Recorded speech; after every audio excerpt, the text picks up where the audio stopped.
ভোর 3:30 এখন আমাদের জার্নি শুরু হলো। আবার একটা নতুন ভিডিও নিয়ে চলে এসেছি আজ আমি তোমাদের সাথে শেয়ার করতে চলেছি গুয়াহাটি, শিলং, চেরাপুঞ্জি, মেঘালয়ের একটা সুন্দর জার্নি। চলো তাহলে। আমাদের ফ্লাইট ছিল 5:45। আমরা একেবারে টাইমে পৌঁছে গেছিলাম, আর 5 মিনিট 10 মিনিট দেরি হলেই হয়তো ফ্লাইট আমাদের মিস হয়ে যেত। আমরা এখন গুয়াহাটি এয়ারপোর্টে নেমে পড়েছি। ফার্স্ট দিন আমরা কামাখ্যা টেম্পলে পুজো দিয়ে যাত্রা শুরু করছি। এই যে আমরা লাইনে বসে আছি, দেখতেই পাচ্ছেন অনেক লোকজন বসে আছে, লাইন যাচ্ছি, আবার উঠছি, আবার বসছি। এইভাবেই আমাদের পুজো দেওয়া অবশেষে কমপ্লিট হলো। Good morning friends. ডে 2তে আমরা যাত্রা শুরু করলাম শিলংয়ের পথে। এখানে রাস্তায় আমরা যেতে যেতে কটা সাইট সিন করব।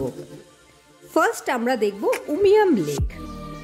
ভীষণ সুন্দর একটা লেক, দেখলেই একেবারে মন ভরে যায়। এখানে আমার ছেলে কিছুক্ষণ খেলে নিচ্ছে, নতুন বন্ধু বানিয়ে নিয়েছে, তার সাথে খেলা করছে। উমিয়াম লেকে এন্ট্রি ফি হচ্ছে 60 টাকা। প্রাকৃতিক সৌন্দর্য উপভোগ করতে করতে আস্তে আস্তে আমরা পৌঁছে যাচ্ছি মেঘের দেশে, অর্থাৎ মেঘালয়। আজকে আমাদের সেকেন্ড স্পট হলো ওয়াটস লেক। ভীষণ সুন্দর একটা লেক, মনে হচ্ছে একটু রিল বানাই, এখানে একটু ছবি তুলি, সেইভাবেই এনজয় করছি আমরা। এরপর আমরা চলে এসেছি খ্রিস্টান ক্যাথিড্রালে।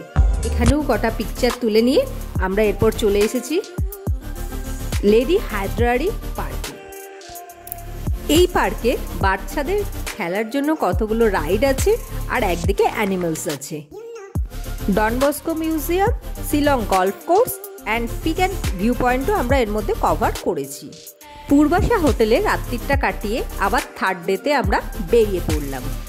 আজকে আমাদের গন্তব্য হলো ডাউকি রিভার। মধ্যিখানে আমরা একটু ব্রেক নিয়েছিলাম, সেখানেই আমরা ব্রেকফাস্ট করে নিয়েছি। আমরা ডাউকি রিভার পৌঁছে গেছি। এখানে 45 মিনিটস বোটিং করায় তার চার্জেস লাগে 800 রুপিস, 800 টাকা লাগে 45 মিনিট এখানে ঘোরায়। ভীষণ সুন্দর একটা ক্রিস্টাল ক্লিয়ার ওয়াটার, আপনারা দেখতেই পাচ্ছেন, মানে নিচের সারফেসটা পুরো ক্লিয়ারলি দেখা যায়। জাস্ট আমার মন ভরে গেছে। ওই যে বাংলাদেশের বর্ডার দেখা যাচ্ছে। আর নেক্সট আমরা চলে এসেছি লিভিং রুট ব্রিজ দেখতে। এখানে এন্ট্রি ফি 40 টাকা। বিকেলবেলা আমরা এসে পৌঁছলাম এশিয়ার ক্লিনেস্ট ভিলেজ মাউলিলং। ভীষণ পরিষ্কার, নিট অ্যান্ড ক্লিন ভিলেজ। খেয়ে দিয়ে আমরা বেরিয়ে পড়লাম গ্রাম পরিদর্শন করতে। চারিদিকে শুধু বাগান আর বাগান, বেশ শান্ত আর নিরিবিলি একটা পরিবেশ। এখানে দুটো চার্চও আছে। মাউলিলংয়ে একদিন আমরা স্টে করে পরের দিন অর্থাৎ 4th ডে আমরা বেরিয়ে পড়লাম নেক্সট গন্তব্য, যেটা হচ্ছে উইশাডক ফলস, যেটা যেতে অনেকটাই টাইম লেগেছিল। তার মধ্যেখানে আমরা ব্রেকফাস্ট করে নিয়েছিলাম। এই ফলসটা ছিল অসম্ভব একটা সুন্দর ফলস, যদিও এটা যেতে অনেকটা আমাদের সময় লেগেছিল এবং নিচেও নামতে অনেকটা টাইম লেগেছিল। বয়স্কদের পক্ষে নিচে নামাটা একটু কঠিন। আমাদের সাথে যারা আমার মা গেছিলেন, মা নিচে নামতে পারেননি। আপনারাও একটু বুঝে শুনে নামবেন। তবে ফলসটা ছিল অপরূপ এক সুন্দর।